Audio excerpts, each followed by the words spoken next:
27 20 24 27 87. Nous vous attendons dans cette lucarne. C'est pas normal. Vous nous appelez pour nous dire ce qui ne va pas chez vous, dans votre localité ou dans votre environnement. C'est important de le dire. Vous dénoncez ces situations. Alors on part à Kong 1 avec Monsieur Ben Amonkou. Allô, bonjour. Bonjour, monsieur. Bienvenue sur Radio Côte d'Ivoire. Merci beaucoup. Alors, c'est un plaisir de vous accueillir parce que vous nous parlez ce matin. Vous nous dites. Ce matin, c'est normal. Ah, vous nous dites que c'est normal avec la facture CIE. Parce que le jeudi 3 mars dernier, j'ai grogné contre l'agent chargé de distribuer les factures de la CIE. Il ne faisait pas son travail. Il prend les factures, il les dépose dans un endroit et les abonnés ne recevaient pas leurs factures. Mais après mon intervention, avant mon intervention, le secrétaire du chef a déposé des factures qu'il a entassées dans notre village, dans le bureau de madame le sous-préfet. Et ils sont venus me voir. Je suis intervenu le vendredi 4 mars à 11h. J'ai reçu ma facture. Les factures ont été distribuées. Au moment où je vous parle, toutes les factures ont été distribuées. Je suis sûr que mon intervention a porté. Donc, je profite de l'occasion de dire merci à madame le sous-préfet qui a joué le rôle de médiatrice pour que madame la responsable commerciale de la CIE en remerciement d'Adzopé soit saisie. Alors, je voudrais leur dire aujourd'hui merci. Merci à madame le sous-préfet. Merci à la responsable commerciale de la CIE d'Adzopé. Merci à Radio Côte d'Ivoire. Madame Salis Konaté qui a ouvert cette lucarne qui nous permet de nous exprimer. Merci et excellente journée. Merci beaucoup à vous, Monsieur Ben Amonkou. C'est tout notre plaisir. C'est le plaisir que nous tirons à chaque fois que nous vous rendons service. C'est la radio utile, la radio qui rend service à travers ses différents programmes sur nos antennes. Radio Côte d'Ivoire, numéro 1, sur l'info et le sport. Alors, on part à Zouaounien avec Monsieur Daouda Kourouma. Lui, c'est un habitué. Allô, bonjour. Ouais, bonjour, monsieur. C'est Franck Olivier. Merci, merci. Bienvenue sur Radio Côte d'Ivoire. Au fait, vraiment, je fais encore une doléance par le gouvernement de Côte d'Ivoire à présider, donner à Brahim Aïe pitié de la population vulnérable pour créer le filot social, donnant 36 000 francs par semaine, par semestre aux adhérents. Mais c'est pareil qu'ici, à Zouaounien, c'est tout à fait le contraire. Au lieu de 36 000 francs, il y a des demandes 100 francs d'abord pour la figure de la pièce, et de remettre les 36 000 francs, on te donne encore 35 000 francs. Or, quand l'État parle de 36 000 francs. Souvent, quand les messages viennent sur les gens, le gouvernement vous envoie 36 000 francs. Mais si à Zone, c'est tout à fait le contraire. Il demande clémence à nos forces de l'ordre, la gendarmerie, la police, le maire, même le sous-préfet, le préfet, allez vérifier, puisque d'ici c'est vérifié, mais ce n'est pas vérifié. Maintenant, le ministre de la Solidarité pense qu'il donne 36 000 francs aux gens. Or, c'est tout à fait le contraire. On amène les 36 000 francs pour pouvoir faire des activités de revenus. Et l'argent des 36 000 francs que le gouvernement parle, les gens ne retrouvent pas ça.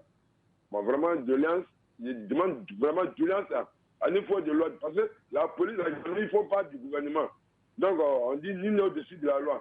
Qui aille vérifier, qui ne fait pas ce qu'il dit. Si c'est que pour moi, il c'est vrai ou bien c'est faux, pour qu'il ait au moins, la population en souffre. Il y a un bruit vous dit qu'à Danane, il y a un vieux qu'on appelle le vieux Djiba Kourouma. Vraiment, il suit beaucoup la radio Côte d'Ivoire. Quand j'interviens, chaque fois, il m'appelle pour dire, ah mon fils, tu as dit ça ce matin, hein. Vraiment, par le cadre de ton émission, je lui dis vraiment beaucoup de courage à sur Radio Côte d'Ivoire. Il a donné au quartier Caillou. Merci beaucoup, Monsieur Daouda Kourouma, ce matin, qui nous appelle. Et on salue tous ceux qui ont une sympathie pour cette radio, ceux qui aiment Radio Côte d'Ivoire, qui l'écoutent du matin au soir et qui aiment bien nos programmes et qui y participent, parce que nous avons des auditeurs actifs et des auditeurs passifs. On poursuit donc et nous sommes à Mans en ce moment avec Monsieur Guédé Edmond. Allô, bonjour. Bonjour, monsieur. Merci d'être sur Radio Côte d'Ivoire et de nous faire confiance. Alors, ce matin, vous nous parlez d'un problème d'électricité. De quoi s'agit-il ? Très bien, c'est un problème d'électricité. Je vais parler de mon village, actuellement Tianso. Parce que depuis certains temps, j'appelle à faire de courant. Vraiment, monsieur, depuis que je suis né chez moi à Tianso, il n'y a pas de courant. Donc, en ce matin, j'interpelle les autorités, le gouvernement, pour pouvoir nous donner le courant. Parce que vraiment, on en a besoin aussi. Et puis, un certain temps, j'appelle, mais comme on dit, découragement n'est pas ivoirien. Vraiment, j'insiste. J'ai besoin de courant chez moi. Vraiment, je demande pardon au gouvernement pour pouvoir aider mon village. Alors, je ne vais pas vous interrompre. Dites-moi, votre village se situe où? C'est où précisément? Mon village est dans la commune de Mans, à 13 km de Mans. Et comment est-ce que ça s'appelle? Ça s'appelle Tianso. Tianso, d'accord. Voilà, Tianso, à 13 km de Mans, sur la route d'Abidjan. Donc vraiment, l'État n'a qu'à nous aider. D'accord. Merci à vous, monsieur Guédé Edmond. Et je sais que je suis en face de mon micro, je suis très sensible à vos préoccupations et je sais que l'État de Côte d'Ivoire en est plus que moi, donc très sensible et pourra intervenir pour que vous puissiez donc bénéficier donc de l'électricité. Merci donc à vous, monsieur Guédé Edmond, et on part à Boaké avec monsieur Yao Kouadio. Bonjour. Oui, bonjour monsieur. Bienvenue sur Radio Côte d'Ivoire. Vous nous parlez du péage. Alors, dites-nous, Oui. qu'est-ce qu'il y a? Qu'est-ce qui ne va pas avec le péage? Voilà, vraiment, les week-ends, là, les usagers de l'autoroute du Nord, là, on souffre trop. Alors, expliquez-nous À cette partir situation. du vendredi comme ça, là, les deux péages de l'autoroute, là, l'embouteillage, tu peux facilement faire au moins 2 heures ou bien 1h30 dans le péage. Et à quoi est-ce que c'est dû, selon vous? Bon, on ne sait même pas. On ne sait pas. Tout passe bien, tous les ponts là, tout marche, mais... Est-ce que c'est pas Non. dû au fait que certains usagers n'ont pas de monnaie? Parce que j'ai cru voir un communiqué sur les réseaux sociaux disant que ceux qui n'avaient pas, surtout parlons du troisième pont, qui n'avaient pas de monnaie, auront des avoirs mobile money. Parce que quand on n'a pas de monnaie, le temps de chercher la monnaie, voilà, ça crée une longue file d'attente. Est-ce que c'est pas ce cas? Bon, moi, bon, il y a ça, mais je me dis aussi que les passages là, c'est pas nombreux en fait. Vous Donc, dites que les week-ends comme ça, les vendredis, les soirs, les rentrées, samedi, dimanche là. Non, vraiment, vous auriez voulu, selon vous, un élargissement de la voie au niveau du péage pour voilà, avoir c'est ce que plusieurs moi, je postes. souhaiterais. Si on pouvait élargir, même ça, que ça soit au moins 10 à 15 passages, là, comme ça va faciliter la tâche aux usagers. C'est aussi une solution, hein. On verra si c'est envisageable. Nous n'avons pas la science infuse et puis je pense que ça peut aider soit votre solution ou essayer de trouver un mécanisme pour évacuer ce trop plein de véhicules donc au niveau du péage. Justement, c'est ça. Merci donc à vous. Merci à vous, monsieur Yao Kouadio, vous n'avez pas tort. J'ai même un ami qui me disait la fois dernière qu'ils ont dû se mettre plusieurs heures. Je ne veux pas dire plusieurs heures, mais paraît-il qu'ils ont mis 1 heure au niveau du péage et ils n'étaient pas très contents parce qu'ils devaient rentrer sur Abidjan. Je pense que ce problème est crucial et que nos autorités sont interpellées. Vous voyez que l'autoroute, là, c'est la voie express où on se rattrape. Mais si on doit perdre tout ce temps-là encore sur l'autoroute, encore vraiment, c'est pénible. Merci à vous. Merci de nous avoir appelés. Et merci donc à Sita Koulibaly, qui, bien sûr, m'assiste dans cette émission, dans cette lucarne. On me fait dire que le fer est interpellé ce matin. Donc, on part à Grand Laou avec monsieur Eboulé Mathurin. Bonjour. Oui, bonjour monsieur, c'est monsieur Eboulé Mathurin, j'appelle de Krokrom, dans le département de Grand Laou. De Krocrobou, alors. Non, Krokrom, c'est pas Krokrom. Krokrom, d'accord, voilà. Autant pour moi, désolé. Oui, Alors, dites-nous. Nous sommes situés sur la route entre Abidjan et puis San Pedro, sur la côtière là. Oui. Voilà, l'État a décidé de nous octroyer, soit peut-être pour nous aider à avoir le courant, électrifier au moins des villages. Et le jour même, on devait vraiment activer ce courant-là. Il n'y a eu que le transfo a pris un coup. Ouais, non. On vous écoute. Depuis fort longtemps, l'entrepreneur qui s'appelle M. Bamba et puis la société Escort, ils ont dit qu'ils vont aller chercher l'autre transfo. Ça fait plusieurs fois qu'on attend, ça ne vient même pas. Vous voyez. Donc, moi, je demande pardon à l'État qui a donné le travail à ce groupe, cette société qui s'appelle Score, de les toucher encore. de les toucher pour qu'on puisse vraiment nous aider. Parce que nos mamans vendent de l'eau.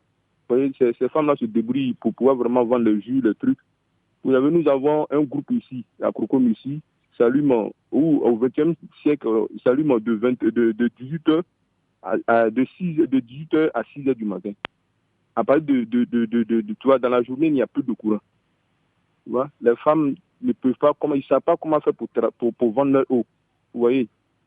Donc, je demande pardon à l'État de Côte d'Ivoire qu'ils ont décidé, parce qu'ils se sont engagés pour mettre l'argent dans ces travaux-là, pour qu'ils puissent vraiment toucher cette société Score. Et puis, M. Bamba, l'entrepreneur, M. Bamba, de venir voir pour payer ces transports. Même le village d'à côté qui s'appelle Lozois, ils ont fait les travaux ensemble. Mais ils ont eu deux transports. Il y a un côté du village qui s'allume, et puis il y a l'autre côté du village qui n'est pas électrifié. A même problème de transport. D'accord. Donc c'est comme sinon les transports qu'ils ont envoyés, ce n'est pas de bonne qualité. On ne va pas juger donc la qualité des transformateurs. On va essayer d'être prudent et d'attendre. Voilà. En tout cas, donc, ce que je demande ce matin, c'est de toucher ces sociétés-là et puis de pouvoir nous aider.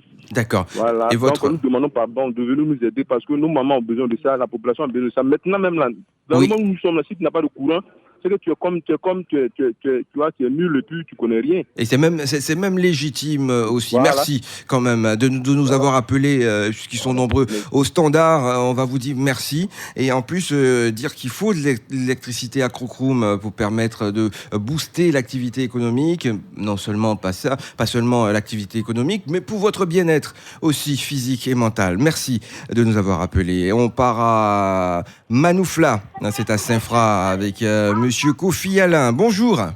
Oui, bonjour, monsieur. Bienvenue, nous sommes en pays Gouro. Oui, oui. D'accord, où on dit Yadro. Ouais, c'est ça. Bon, Yadro, Quadro. Ok. Alors, je pense que nous sommes bien chez les Gouro. Dis-nous, qu'est-ce qui ne va pas avec l'électricité? Bon, il s'est fait qu'il y a près d'1 an, pratiquement, il y a les lignes à haute tension qui ont traversé nos champs. Bon, on devait être dédommagés. Bon, jusque-là, on n'entend rien. Bon, alors que dans le même département ici, il y a le village des campements qui ont été dédommagés avant même qu'on ne passe les lignes à haute tension là-bas. Bon, nous, on ne comprend pas. Jusque-là, on les attend, on nous donne des rendez-vous. Bon. Et précisément, puisque vous avez appelé, on va faire les choses bien. Quelle est l'entreprise ou qui doit vous dédommager? On veut savoir. Bon. Et il y a l'agriculture qui est venue faire les mesures. Le ministère de l'Agriculture. Oui. Ok, d'accord. Ils sont repartis. Bon, jusque-là, on n'entend rien. Il n'y a que le ministère de l'Agriculture. Hein. Oui. D'accord. Et vous dites que dans le projet, c'est-à-dire dans le dédommagement, dans cette phase, certaines personnes ont reçu... Oui. Ok, d'accord. Alors, je pense que c'est tout un programme. Hein. Est-ce que vous connaissez, vous savez où il se situe la structure qui dédommage? Bon, non. Vous ne le savez pas? Vous n'avez pas pris de renseignements. D'accord. Donc, vous allez faire un récapitulatif rapide, je vous permets, pour que nos autorités qui écoutent Radio Côte d'Ivoire puissent se saisir du dossier. Vous dites exactement où, comment et pourquoi. Allez-y. Bon, nous sommes à Manoufla, sous-préfecture de Konofla, dans le département de Saint-Fra. Bon, les lignes à haute tension qui devaient partir de Manoufla, dans un campement de Nyamia-Konakro, ont traversé nos champs. Bon, il était dit qu'on devait être dédommagé, et puis bon, jusque-là, on attend. Alors qu'il y a des campements sur la route, en partant à Saint-Fra, qui ont été dédommagés avant même que on puisse installer les lignes à haute tension. D'accord. J'appelle comme ça pour que vraiment l'État puisse regarder à notre situation. Merci, bref, précis et concis. Et c'est avec vous qu'on va mettre fin à cette petite lucarne dans la grande matinale. Merci. Bon service.